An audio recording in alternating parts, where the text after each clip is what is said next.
एक चोर एक साधु के पास गया और कहने लगा, महाराज मेरी शादी कब होगी। हेलो दोस्तों, सभी को श्री राधे राधे। दोस्तों, आज की कहानी एक राजा और दो चोरों की है। दोस्तों, अगर ये कहानी वीडियो आपको अच्छी लगे तो मेरी वीडियो को लाइक शेयर कमेंट कर देना। चलते हैं वीडियो की ओर। दोस्तों, बहुत पुराने समय की बात है। एक बहुत ही नामी चोर था जिसने चोरी करके काफ़ी धन दौलत इकट्ठा कर रखा था। एक दिन उस चोर ने सोचा, तूने काफ़ी माया जोड़ ली, इसको बरतेगा कौन, क्यों न शादी कर ली जाए। तो वो चोर जहाँ रहता था वहाँ पर एक पहुँचे हुए साधु भी रहते थे। चोर एक दिन उस साधु के पास जाता है और बोलता है, महाराज क्या आप बता सकते हैं मेरी शादी कब होगी। तो वो महात्मा उस चोर से बोलता है, तेरी शादी होगी लेकिन एक समस्या है। तेरी शादी तभी होगी, उससे पहले तेरे को फांसी की सज़ा सुना दी जाएगी और उसके 10 दिन पश्चात तेरे को फांसी पे लटका दिया जाएगा। इससे चोर घबरा जाता है और शादी का ख्याल मन से निकाल दिया और सोचा, भाई चोरी चारी अब नहीं करेंगे, कहीं फंस गए तो फांसी भी हो सकती है। चोर चोरी करना छोड़ देता है और कुछ दिन बीत जाते हैं। एक दिन चोर अपने किसी कार्य से कहीं पे जा रहा था तो सामने से जो वहाँ के राजा थे वो भी आ रहे थे। राजा की नज़र उस चोर पे पड़ती है और राजा उसको देखते ही रहते हैं। देखने का कारण ये था कि उस चोर के गले में एक बहुत ही कीमती माला थी। राजा अपने सैनिकों को बोलता है कि इस व्यक्ति को मेरे पास लाया जाए। राजा के सैनिक उस चोर को राजा के पास ले जाते हैं और राजा बोलता है, ये जो माला तेरे गले में है तेरे पास कहाँ से आई। क्योंकि वो माला राजा की थी। चोर को पता था कि ये माला राजा की है, उसने उसके यहाँ से चोरी की थी। तो चोर बोलता है, महाराज मैं पहले चोरी करता था, आपके यहाँ भी मैंने चोरी की, लेकिन अब मैंने चोरी करनी छोड़ दी है। मैं सीधे तरीके से अपनी ज़िंदगी जीता हूँ अब। लेकिन दोस्तों, राजा को काफ़ी क्रोध आ जाता है और राजा बोलता है कि इस चोर को आज से 10 दिन पश्चात फांसी पर लटका दिया जाए। राजा के सैनिक उस चोर को लेकर राजमहल में आ जाते हैं। तभी राजा उस चोर के पास आता और बोलता है, तेरे को फांसी तो अवश्य होगी, लेकिन अगर तुम्हारी कोई अंतिम इच्छा हो तो वो मैं पूरी कर सकता हूँ।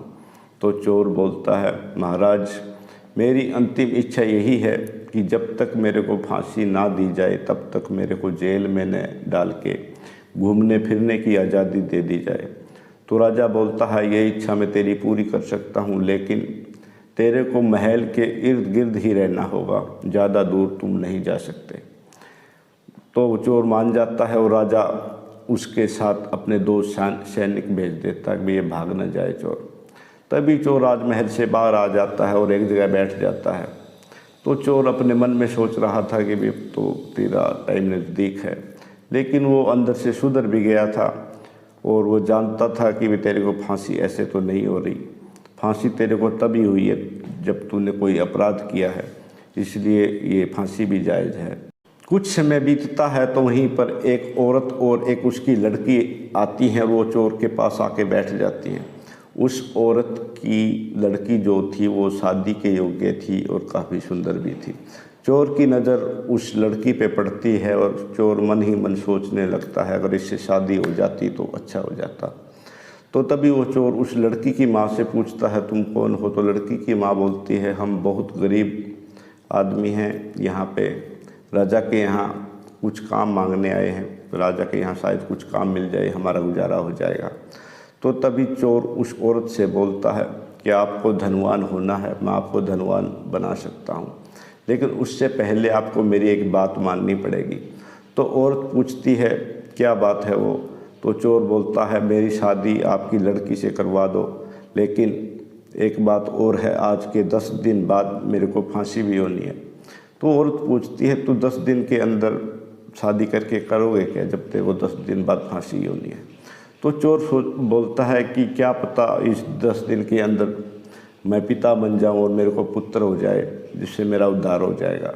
वो औरत चोर की बात मान लेती है और अपनी लड़की की शादी चोर के साथ कर देती है।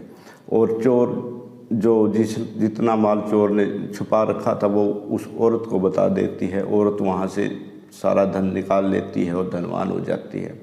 10 दिन वो चोर अपनी पत्नी के साथ रहता है और उसकी पत्नी गर्भवती हो जाती है और 10 दिन पश्चात उस चोर को फांसी हो जाती है, जिससे उसकी मृत्यु हो गई।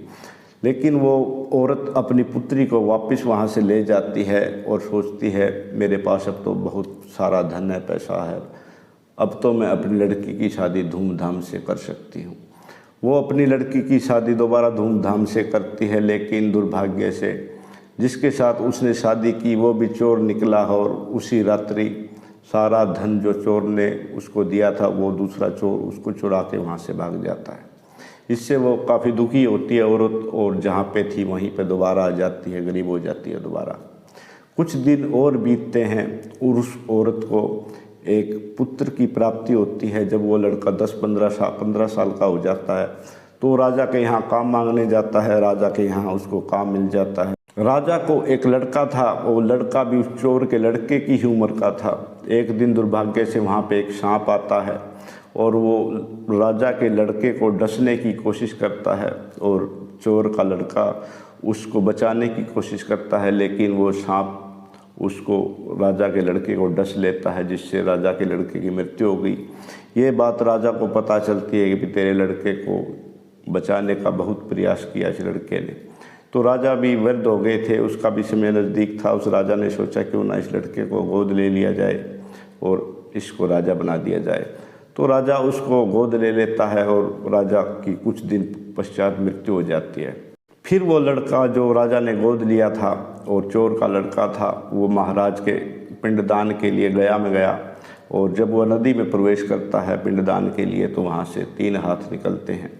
पहला हाथ उस चोर का था जो उसका वास्तव में पिता था, और दूसरा हाथ उसका था जो वहाँ से धन दौलत लेके भागा था, लेकिन एक दिन के लिए वो भी उसका पिता था, और तीसरा हाथ उस महाराज का था जिसने उसको गोद लिया था और उसको राजा बनाया था। अब आप खुद बताइए कि वो पिंडदान किसका करे, उसको किसका करना चाहिए। अगर आप ये बात जानते हैं तो कमेंट में इसका जवाब दे सकते हैं। आज की वीडियो में इतना ही। सभी को राधे राधे, जय श्री कृष्ण।